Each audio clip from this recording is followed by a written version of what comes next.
David Brancaccio. In the 2 years since September 11th, there's been no shortage of wild conspiracy theories about what happened that day. It's all out there on the internet. It was Israeli fanatics, the big oil companies, the U.S. military using remote-controlled planes in some attempted coup. Our researchers found hundreds of conspiracy websites, some sickening, some just plain dumb. It brings to mind the dark days after the assassination of JFK, when grand conspiracy theories were also spawned in an atmosphere of confusion and secrecy about the government investigation. Since 9/11, the FBI alone has conducted 180,000 interviews, but we still haven't heard and may never know the whole truth. In the absence of fact, rumor takes over. 4 New Jersey women are determined to change that. Before 9/11, these women's lives revolved around family and children. But when their husbands died that day, they were transformed into political activists on a mission. And leaders in Washington are listening. Our story is reported by NPR correspondent Daniel Zwerdling, with Now producers William Brangham and Andrew Fredericks. Whenever there's a tragedy, you think, how could this have happened? I had faith in all of my leaders on September 10th that they were doing the best jobs that they could to protect the lives of my loved ones, my friends, my countrymen. I didn't understand that I needed to look at the bigger picture. I've turned into a very disenchanted, fully awake, no longer naive person who's extremely driven. I want to meet with the NSA, CIA, and the FBI together in one room. I want to tell them we need to communicate better. That's a nice. Are you? That's a nice idea. Mindy Kleinberg, Patty Casazza, Lorie Van Auken, Kristen Breitweiser. These women banded together after their husbands were killed, and now they're leading a campaign to find out exactly how did 9/11 happen, and exactly what's the government doing to prevent another attack. We want to know the subject matter of the open hearings. We want to know who is testifying. We want the dates, and we want to know if we can submit questions. A lot of people think, but we already know what happened on 9/11. It's been all over the news. And besides, Congress just released this investigative report about it a couple months ago. But this country has barely begun to learn the truth about 9/11. That's what the women say. And they want to make sure we eventually hear it. We have no expertise, but what we have is a passion and a drive to right the wrongs and to fix the problems and to find the truth. Mindy Kleinberg remembers the moment when she realized some people don't want the truth. On September 12th, when I was still looking for my husband, thinking that he was going to somehow come home, 100 airline lobbyists went to Washington, okay, and lobbied for them to be protected against us. Congress was about to pass a law that compensated victims' families, but it also severely restricted their rights to sue the airlines. People like Mindy Kleinberg worried that they might never be able to force the airlines to go to court to disclose everything they knew about 9/11. Leaders in Congress said, "Don't worry, we're going to investigate 9/11. So the women were stunned when President Bush convinced Congress to back off. He reportedly told congressional leaders that a sweeping investigation might distract from the government's war on terrorism. As a result, the congressional investigation focused mainly on the FBI and CIA. They never examined what the airlines or the Immigration Service or the White House did or didn't do. Then the women heard that some frustrated legislators were trying to launch another, broader investigation, but the president and his allies in Congress were trying to block that. And that's when the women got together and said, let's organize a protest in Washington.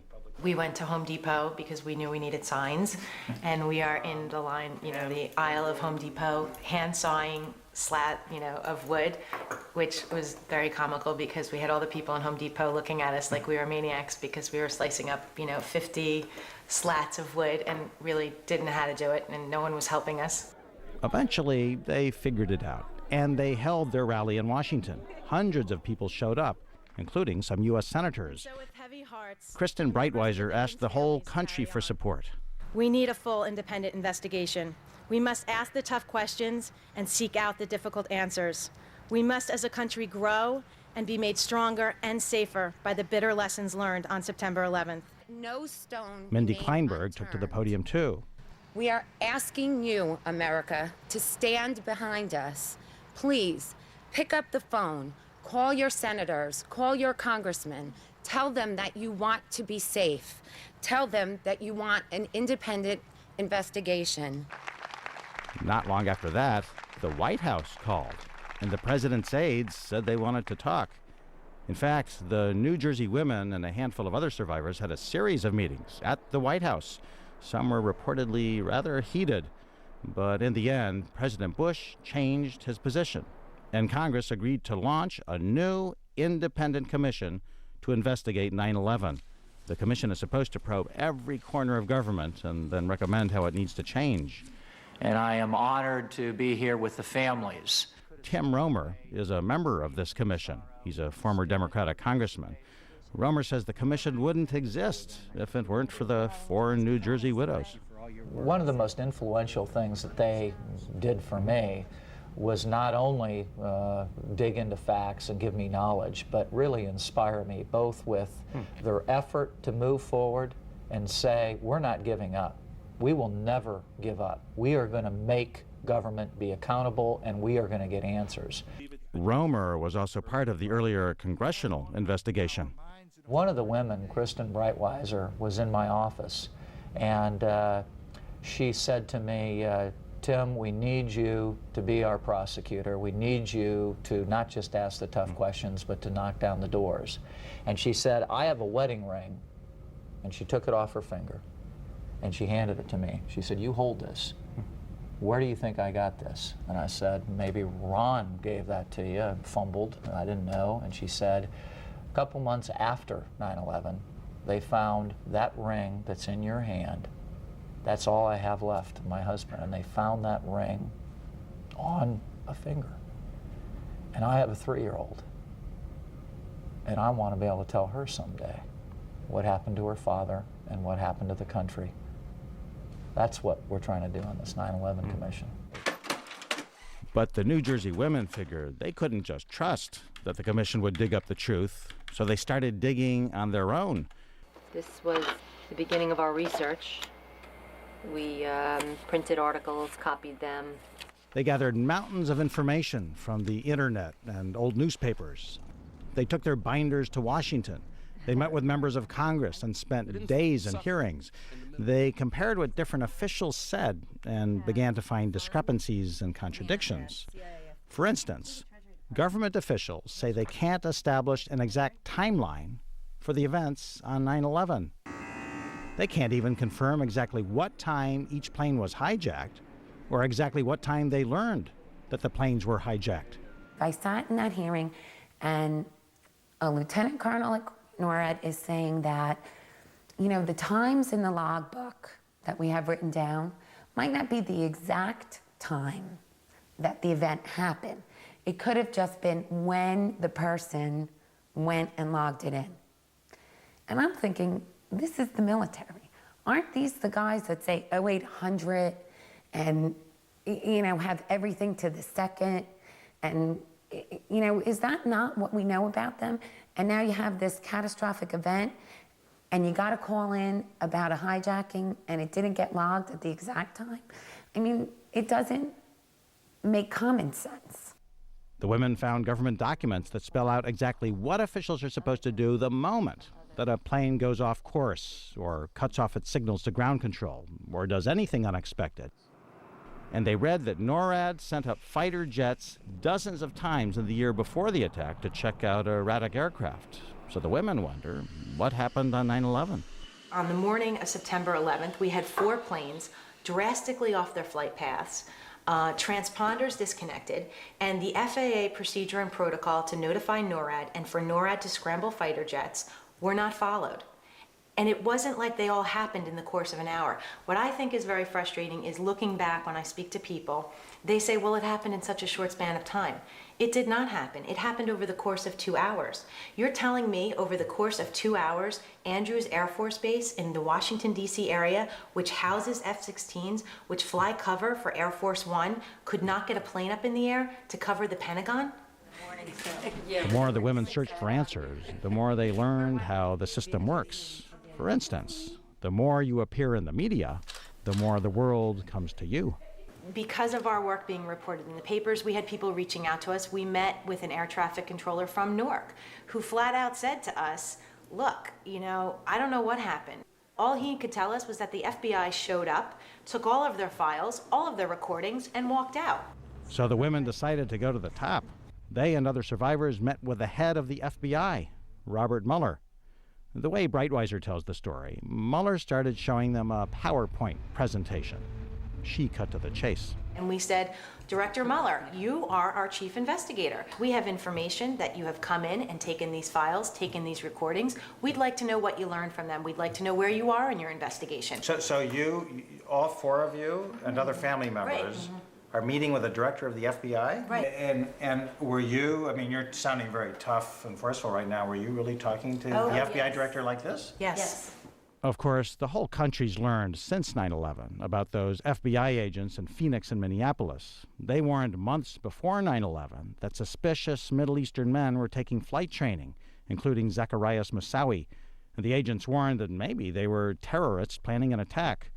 And Kristen Breitweiser says she wanted the FBI to clearly explain how could you have failed to put the pieces together. I'm sitting there with a FBI agent who's very high up. Not the director, but nonetheless very high up in the FBI. And I said to him, I don't understand. You have the Phoenix memo, you have Zacarias Moussaoui in custody. You had actually been to the flight school that you picked up Zacarias Moussaoui at 4 or 5 times before to investigate other individuals, one of those individuals who happened to be a pilot for Osama bin Laden himself. And you had the Phoenix memo alerting you to the interest that these Middle Eastern men had in flight schools. How is it that you didn't find them prior to 9/11? So this agent says to me, do you know how many flight schools there are in America? Thousands. Do you know how many ground instructors there are? Thousands. And you expected us to go to every single flight school to find these handful of men? And I'm like, well, honestly, yes. So then I'm like, okay, fine, I'll give you that. I'll give you that you couldn't have hit every flight school. I'm like, okay, fine. Well, how is it that if there's thousands of flight schools and you could never have found them, how is it that you went to Embry-Riddle Flight School in Daytona Beach, Florida, hours after the attacks?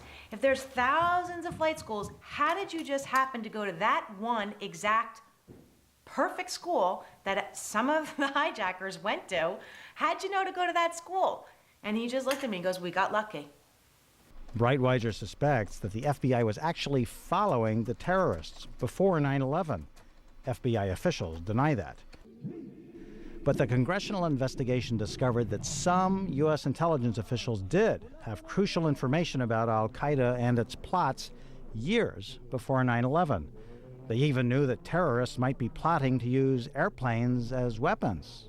For instance, in 1995, intelligence officials learned that al-Qaeda planned to crash a plane into CIA headquarters.